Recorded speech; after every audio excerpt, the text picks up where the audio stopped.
Bom, o nosso trabalho de hoje, o nosso estudo de hoje é sobre o capítulo 17 do Evangelho segundo o Espiritismo.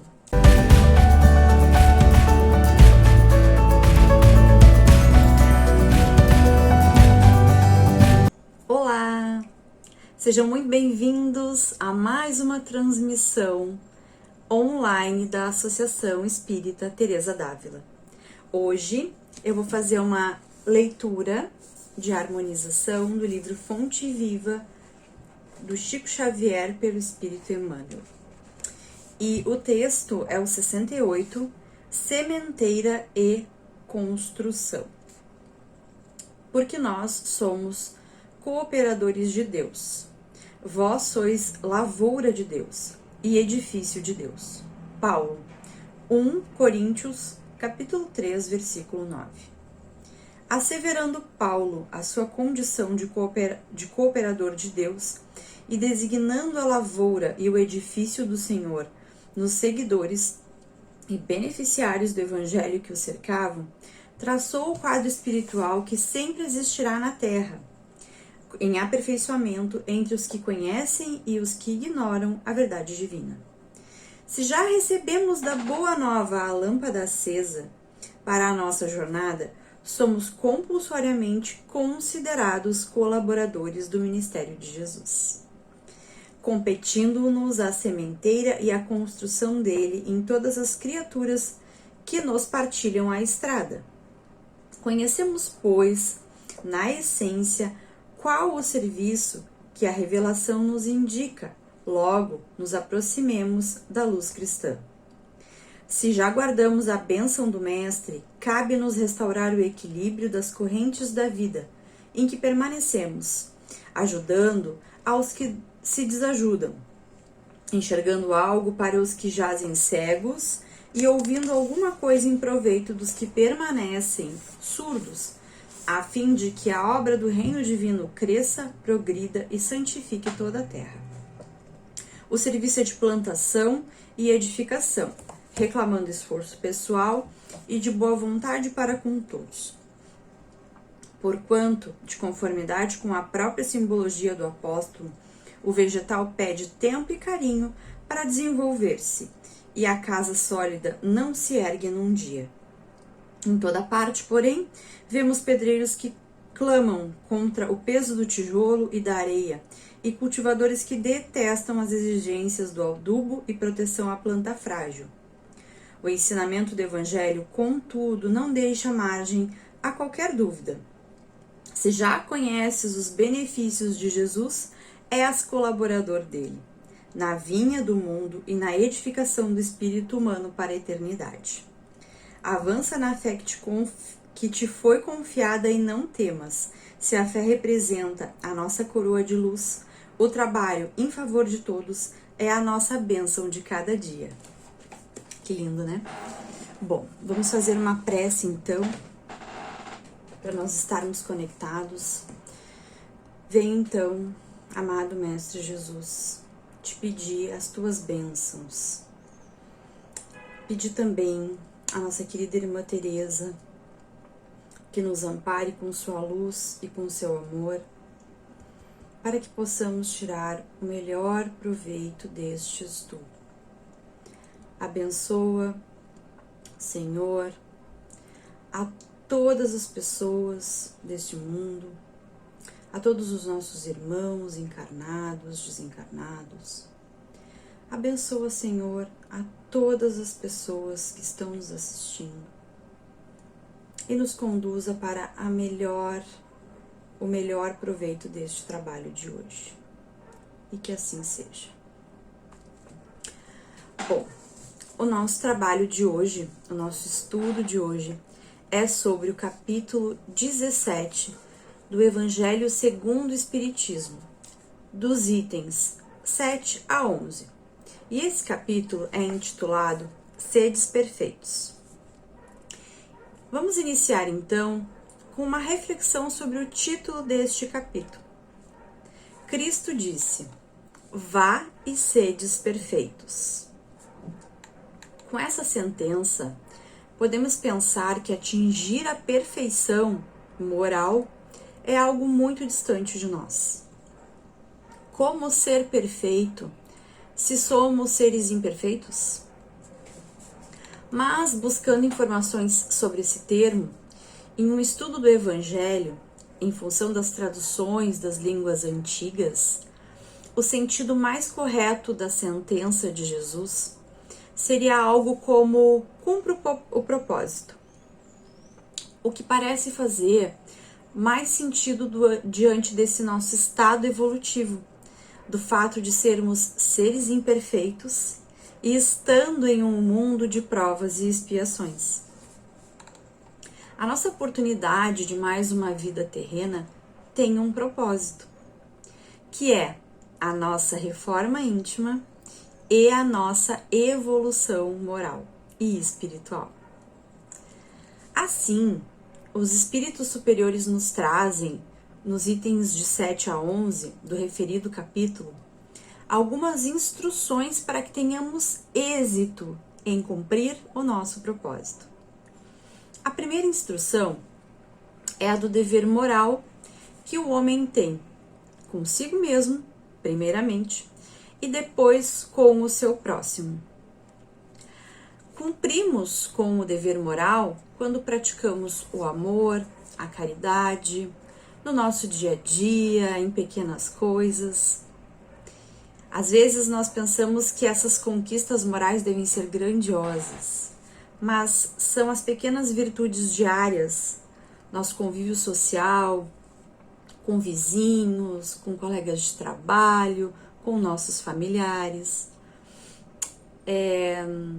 nossos pequenos atos de amor e caridade que constroem pouco a pouco nossas virtudes, os nossos bons sentimentos.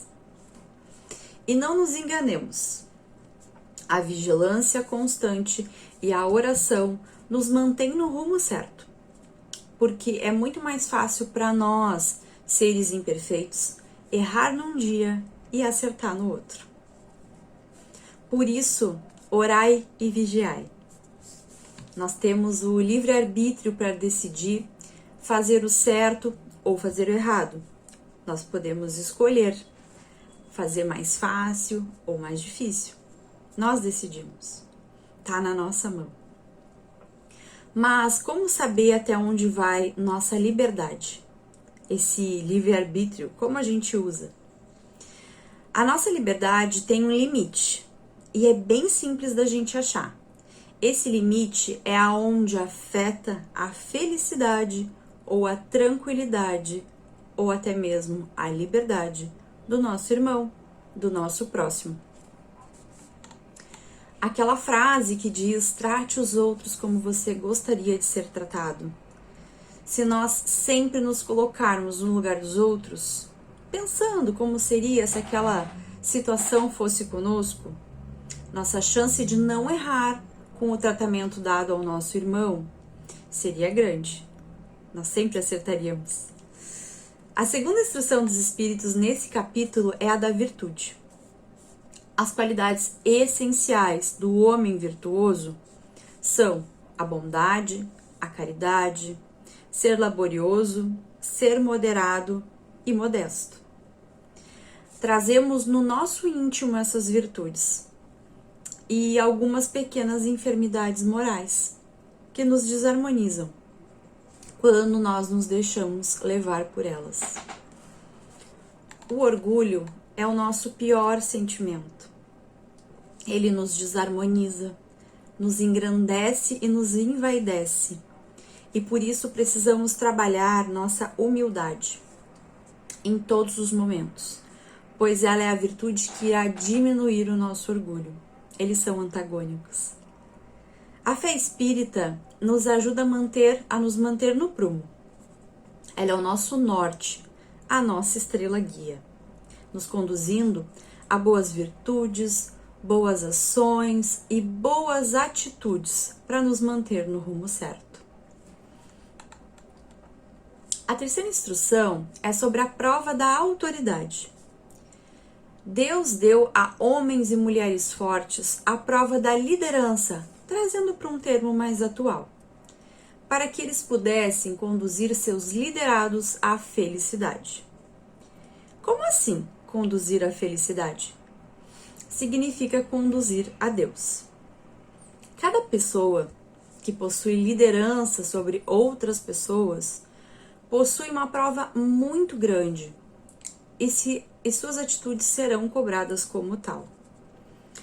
Toda pessoa que lidera ou exerce autoridade sobre outras tem um dever moral ainda maior de conduzi-las ao bem, no melhor caminho.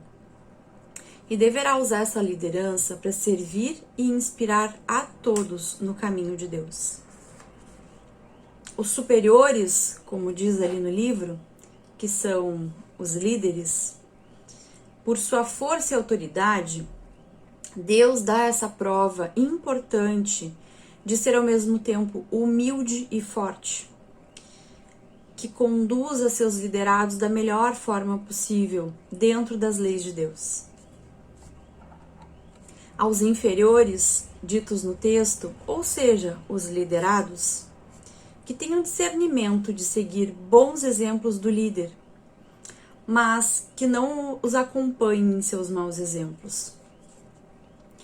A autoridade que não sabe ser bom exemplo não deve ser seguida. Não devemos retribuir o mal com o mal. E sabemos que, assim como algo para nós é dado livremente, nossas capacidades, nossas provas, também nos pode ser tirado sem nosso consentimento, pois Deus sabe do que precisamos em cada momento. A prova da autoridade é tão séria quanto a prova da riqueza, que deve ser usada para criar oportunidades para todos ao nosso redor. A quarta instrução é sobre o homem no mundo. E o que fazemos de especial estando aqui nessa encarnação? Vamos refletir. Trabalhar, comer, descansar, fazer compras são tarefas comuns a todas as pessoas.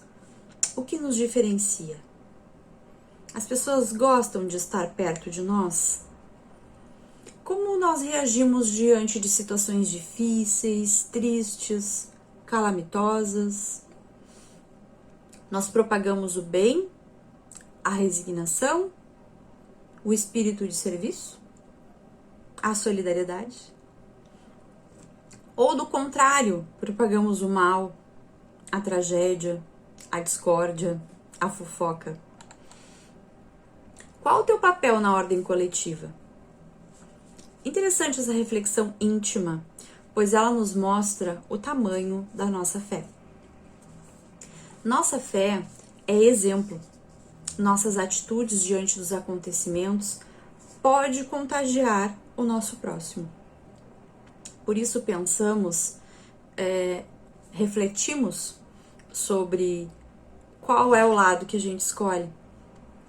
Ter o lado de fé ou ter o lado que propaga as coisas tristes. Levar palavras de amor, de encorajamento, fé e caridade a outros é algo maravilhoso, mas precisa ser o que está dentro de nós verdadeiramente.